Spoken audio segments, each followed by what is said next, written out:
Welcome to Energy Frontier, the Wyoming Landscape podcast. Hosted by Dr. Holly Krutka, Executive Director of the School of Energy Resources at the University of Wyoming. The show highlights SER's role supporting our mission to promote energy-driven economic development for the state of Wyoming.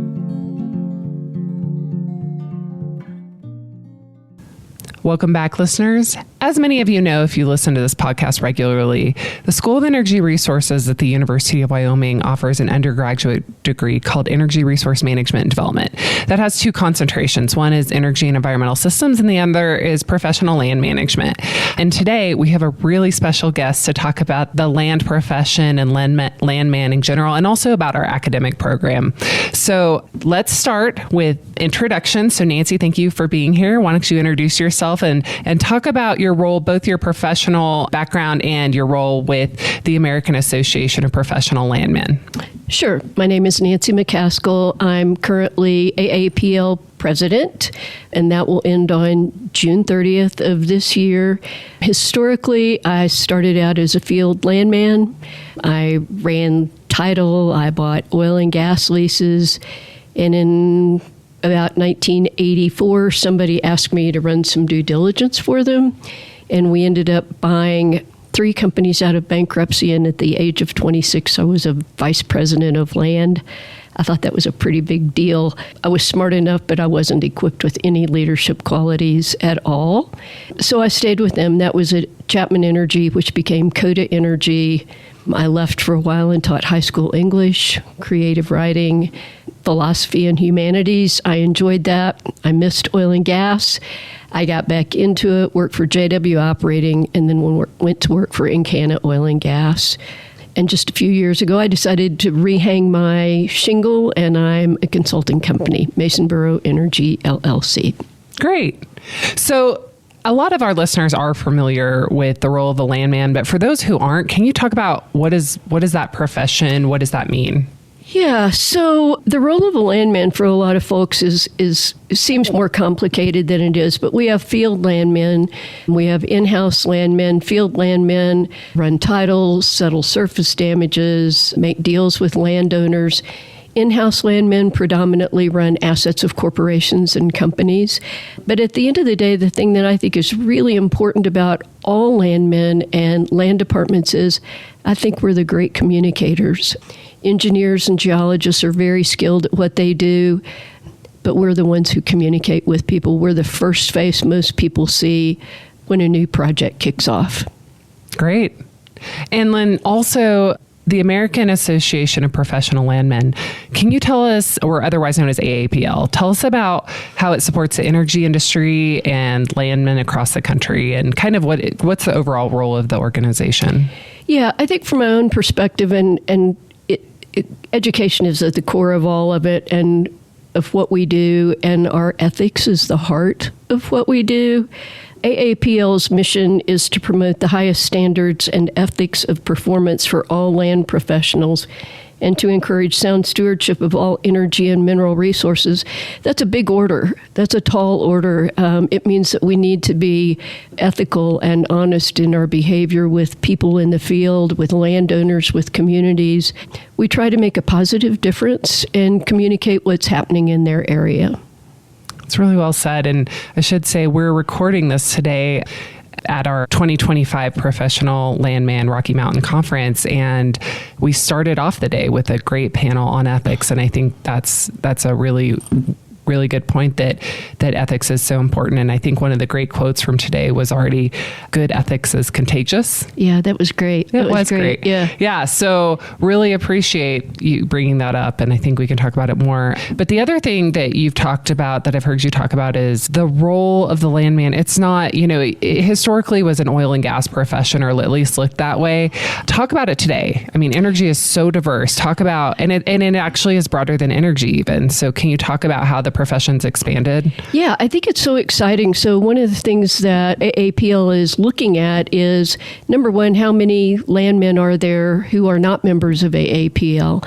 And what do? They work oil and gas, wind, solar, geothermal, data centers, surface, all sorts of different things. They help to buy surface land so you can capture carbons from the air. We don't do any of that. We're not capturing, we're not producing oil and gas, but we're certainly making it possible for people to do that. When people ask me about Landmen and what we do and what the future holds, I'm so optimistic about that. And I'm optimistic about it because when I was first in energy, it was really almost entirely oil and gas. Here I am in Wyoming today, and I'm talking to people who've been in mining their whole careers. I've never worked mining. I'm intrigued by that, or somebody who works uranium. But today we have so much. We have people trying to get lithium from brine, and mining is lifting up its head all over again because solar panels have a big proportion of silver in them. So what are we going to do?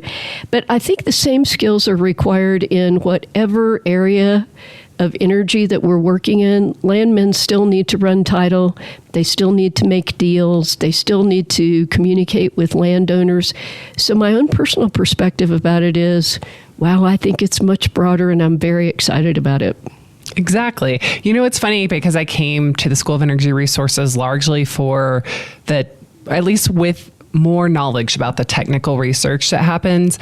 But as I've learned more about the landman profession, it's just so abundantly clear that all these technologies that we're developing, none of them will go anywhere without land professionals, right? And it's at the heart of us actually being able to deploy all this stuff that we're working on. So it's been cool to kind of come to that realization. Yeah, it's one of my very favorite stories is about the Big Inch and the Little Inch lines. Have you heard about this before? Okay, Big Inch, Little Inch lines. Big Inch, Little Inch lines were built as World War II was progressing, and they started out in Longview, Texas, pipelines actually, and they went all the way up through Illinois, Indiana, into Pennsylvania, all the way up into New York City, and they carried oil for the World War II effort. And it said that the Allies had and used more than 9 billion barrels of oil to fight World War II. And we all know that the reason the Allies prevailed in World War II was because we had fuel. Yeah. But out of those 9 billion barrels of oil that the Allies used in World War II, 7 billion barrels of oil came from Texas, from the Big Inch and the Little Inch lines. And those pipelines were built in 1 year. Less than 365 days. And when we think today about building a pipeline any place in the United States, and we say to somebody, can you get that done in a year? That seems impossible. Right. But in 1 year's time, because of the urgency and because of national defense, landmen went out and got rights of way, and construction people went out and built a line halfway across the United States, and it changed the world. It did. Wow. So let's talk about a little bit our academic program here in the School of Energy Resources. We're one of 10 AAPL-accredited programs, which means we have a secondary accreditation through AAPL. It takes a lot of work to get those. So can you talk about the accreditation process and what you're looking for? And really, I want you to explain like how you see the process, what you're receiving from these schools, including us, and the level of rigor that goes into getting that accreditation. Yeah, it is really a rigorous process, and it's really time-consuming both for the deans of the school, the professors of the school, putting together all the information. So the criteria that we have for an accredited program, curriculum that needs to be taught, is the same for every single program. It's in the delivery that makes the difference, but we don't make any exceptions for somebody who says, well, I can't produce that curriculum. That's one of our requirements. So the universities, the programs put together all of this curriculum for us. It comes to AAPL. They fill out forms. They talk about the student body. They talk about demographics. And then we schedule site visits. And when we go for site visits to universities to visit the programs, we not only talk to the professors, we talk to the students in the program, we talk to the students' associations. One of the things we require is an advisory board for each of those. We talk to the dean. We go back to AAPL's office. The accreditation committee writes a report. makes a recommendation for accreditation, which goes all the way into the executive committee and to the board of directors. After that, the accreditation committee can do some things, but it's a hard process. Lots of people are not able to maintain that. So sadly, we periodically lose programs because they either can't comply with the curriculum or some other reason. But it is rigorous. It retains its rigor, and we're delighted to have schools and students involved in the programs. Great. I only have one correction. Yeah. It's really hard for the deans if they don't have a team like I have. Yeah. So I don't have to do that much. It's been very easy for me because I have such an incredible industry advisory board and I have such an incredible academic director, Kami Donne, Dr. Kami Donne, and that it's very easy for me to have a successful program in the accreditation process. Good. That's great. One of the very first programs I was involved with was University of Oklahoma, and we spent a long time with the dean. Mm-hmm. I mean, hours and hours. So all the programs are different. This is a particularly excellent program for a number of reasons. But anyway, we're so delighted that you're part of the program.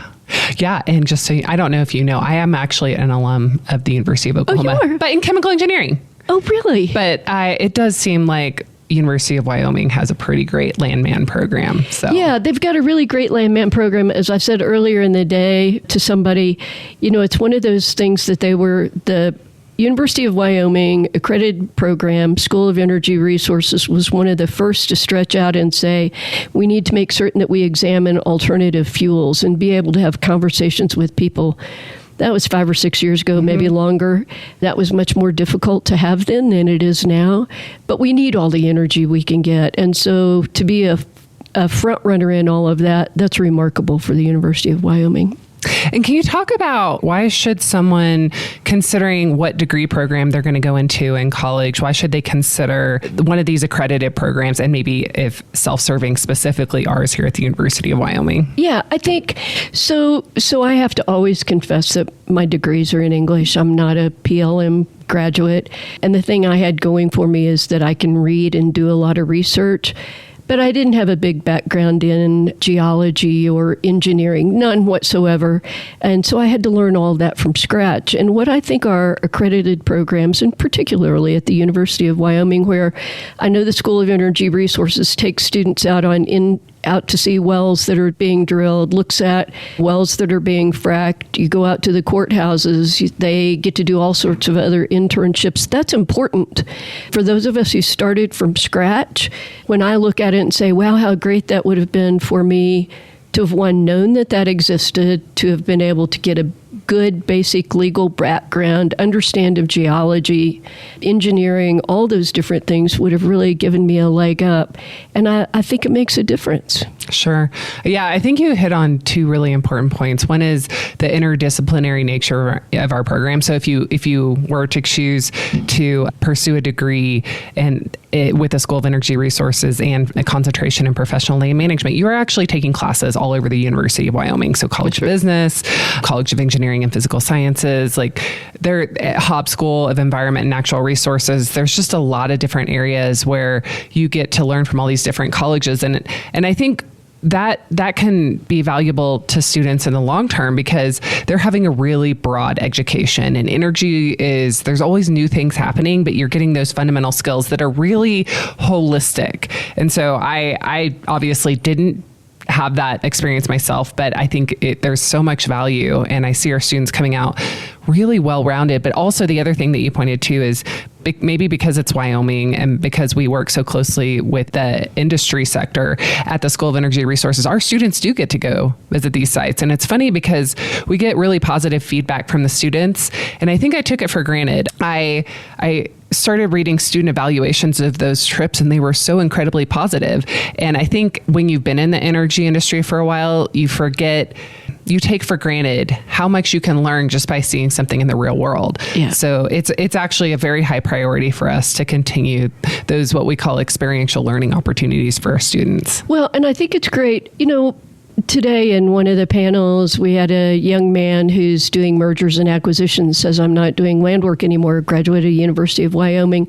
We have people with all sorts of backgrounds. Sometimes people move around a little bit. That's life, right? Absolutely. That is absolutely life, but they've got skills and talents, and they've been educated with this broad band to be able to do whatever it is they want to do and ultimately come back to land or go into marketing or do anything else they want to do because it's a good, solid energy program. And that's what we're looking at from AAPL. Great. So moving on from maybe students to early career individuals in the land profession, what advice would you have to folks that are kind of just now moving out and starting their careers or on the earlier side of their career? Yeah, I think the most important part is networking is important. Continue to be educated. And I think I said this earlier to a panel today. Do not be afraid. It's a roller coaster ride, the energy business, particularly is today in 2025. But to stay with it, continue to be educated, learn with it, try to use some of the new tools that are out there, AI, all of the resources available from AAPL. Sure.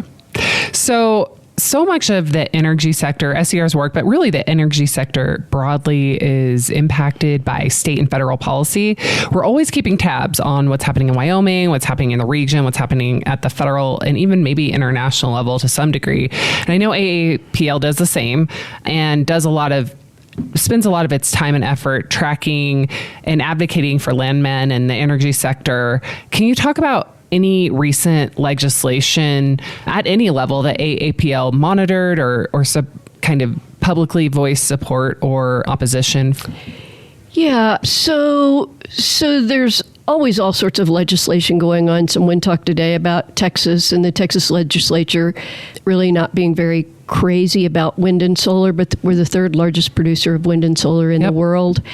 And so we track all of the legislative actions, our governmental affairs. Russell Cohen really does that and does a marvelous job.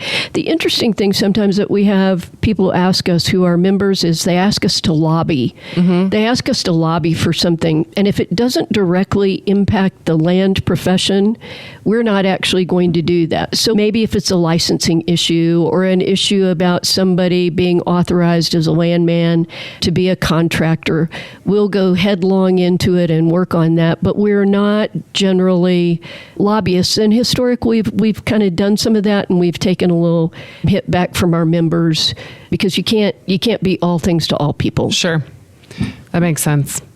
So I have to ask about the TV show, Landman. It is all the talk. Of course, we had a showing at the School of Energy Resources, and our students came and watched the first episode. So AAPL has highlighted the show in 9 podcasts. And you have a podcast, let's see, AAPL Landman Now, and Podcasting the Profession, episode 1 and 2. So you and other AAPL leadership also hosted a fact versus fiction on kind of the show and what it gets right and wrong. So can you just talk, first of all, your take on the show? Where are you on fact checking? Where's your membership? Just talk broadly about it. Yeah. So fact checking, I think we've done a pretty good job. We've had a lot of fun with it. I think particularly about the first episode. Anybody who's seen it remembers Billy Bob with the bag on his head, and he's talking. He's talking to the cartel, and all of us, we had a tailgate party for the kickoff of it too, and we had landmen who were laughing and said, "Where's the notary? Isn't that a deal under duress? So it can't be a good deal." And I've been doing this for a long time. I've never made a deal with a bag on my head. Oh. So those are kind of some of those things, but we're not promoting the show, but we're promoting the land profession. Mm-hmm. And what that means to me, and I hope to other landmen, is nobody ever knew what a landman was before. And even if there are inaccuracies, and we take the time to correct those, the thing about it is people are talking about what we do, and they're talking about energy. And, one of the messages, whether it's all exactly accurate, that Billy Bob Thornton is conveying to everybody is energy is important. Sure. And even though landmen may not always be out there when because wells do blow up, that safety is one of the most important things to oil and gas companies all over the United States. But we do solve problems with landowners after those things happen. We do rebuild roads. But anyway, it's interesting to me. We had some members who didn't like it at all, and we just had to remind them that we weren't promoting the show. We're promoting the land profession and who we are. I'm also really curious if the show will help raise awareness of the profession with potential students and their parents. And maybe, we at the School of Energy Resources have an incredible record for our students that graduate. They get jobs, they're well paid, and our concern is we're not yet producing enough graduates to meet industry needs in the region and within the state. So have you all talked or seen, it's probably too early to be able to comment on whether or not it will lead to more enrollment in the AAPL-accredited programs, but... Yeah, so I think the early signs are maybe, and maybe it's also just that energy is kind of front and center on a lot of things too. From data centers, people didn't talk about data centers a year and a half ago, even if they were around. No one really mentioned that. But I was at one of the other accredited programs a month or so ago, and they invited freshmen and sophomore, and they had like 125 kids who showed up just to hear about it. Clicks to landman.org are up thousands of %. Whether it's the Landman series or not, time will tell. But we also, this has maybe been a year and a half ago, AAPL sent a staff member and one of our members to the American High School Counselors Association, which was held their annual conference in Atlanta, Georgia. There were over 5,000 high school counselors, and we ran the Path of a Landman. And these high school counselors thought it was so super fantastic that they embedded our Path of a Landman on their website. Yeah. Because they had no idea there was something called a Landman where people could go out and do this. We have a renewable energy certificate program. I think that's going to make a difference. Some of the statistics show that the large majority of people who are working renewables are veterans running along the southern coast of the United States. So I think there's hope. We do need to find a way to account for people who are doing land work. That's sometimes hard. Great. And you just brought it up. So beyond this undergraduate degree, there's other degrees, and some of the schools, I believe, are offering like master's level landman certificates and degrees. And you hold the Certified Professional Landman CPL status, the highest of the 3 AAPL certifications and the AAPL renewable certificate that you just mentioned. So what do you think has been the biggest career benefit for being involved in AAPL, for getting those credentials? What would you recommend for folks? I think it gives us standing to be certified, to know that we've gone through years of work, we've taken exams, we've passed them. I can honestly say that I won't hire a landman who's not a member of AAPL. And when I worked in Canada, for example, you couldn't be a landman if you weren't a CPL. Sure. So there are all those things that do happen. So young landmen can start on their RLs, their RPLs when they first get out of school. But it really does establish that we're experts in what we do and that we care about it. And being a member of AAPL and being certified also establishes for everybody that we're under the umbrella of ethics, as we talked about before. Sure. And, one of the things I think is great about AAPL that we certainly try to mirror here at the School of Energy Resources, just being really pragmatic approach to energy. For example, we know that hydrocarbons are going to continue to be the primary energy source for the U.S. and really the world for the foreseeable future. So what do you think, with that being said, the challenges are for the land profession, for the conventional energy industry over the next 10 years? Yeah, so I don't look at it as a challenge, really. I look at it as an opportunity. Suddenly we're able to talk about these energy needs that we have, where if you go out and you Google something and you turn around and you use AI and make the same question, it uses 10 times the electricity. There's not enough copper in the world for everybody to have an electric vehicle. So it's just the energy needs that we have are going to be so massive that we're going to need all the energy from every place that we can find it.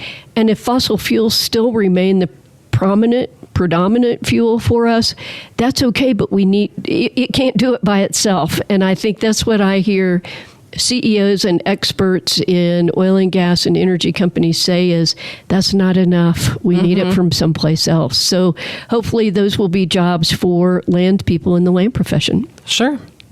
So looking back on your career, what have you enjoyed the most about being a landman, and what has changed the most since you've been in this profession? What I've always liked about it is, I don't know if you do crossword puzzles or puzzles at all, but it's always a puzzle. Every day is different. One of the things I got to do was, my boss walked in my office one day and said, "You're going to have to find a way to change the rules in the state of Louisiana or we're going to shut it down." And we had 500,000 acres. It was the crown jewel, and we had all these different things to do, and we ultimately were successful and able to do that. But being able to be a problem solver and have people give you jobs that you're not even certain at the time that you can solve it. Running title is exciting for me. You get to see all of these families and make deals, and it's a living history. So what I've loved about it, I think I must be one of those people, I don't want to do the same thing every day. I want to do something new every day. And I've been doing this for 40 plus years, and every day's a new day. And 2 or 3 times a week, I still run into things I've never seen before. And I love that. I love working with people and being able to call them and say, "Oh gosh, now what do I do about this? What do we do about this surface problem with wind and solar and oil and gas?" Or, any number of things. How do we handle that? So it's always being a problem solver, being agile, being mobile, being flexible to change. That's what I love about it. I think that's true in life, in the landman profession, honestly, like any profession. So really well said. Well, Nancy, thank you so much for your leadership at AAPL, for taking time to be here and work with us at the School of Energy Resources. We're so excited about our program, and it's just been really humbling. You can see the quality of the students and their education that actually they put on the conference that we're here today. And they're just so passionate and bright. And, one of the things that I feel good about is that the energy industry's future is going to be in really good hands. And I want to thank you for all the effort you've put into building an organization that can help train these young folks as well as us. So yeah, thank you. Thanks. And it's a super fantastic program, and I'm so pleased to be here. Thank you so much. And thanks for doing the podcast. Yeah, thank you. Thanks. Thank you for listening to this episode of Energy Frontier, the Wyoming Landscape, the podcast that highlights the School of Energy Resources at the University of Wyoming. You can expect a new episode of Energy Frontier every Wednesday on Apple Podcasts, Spotify, or wherever you listen to podcasts. See you next time.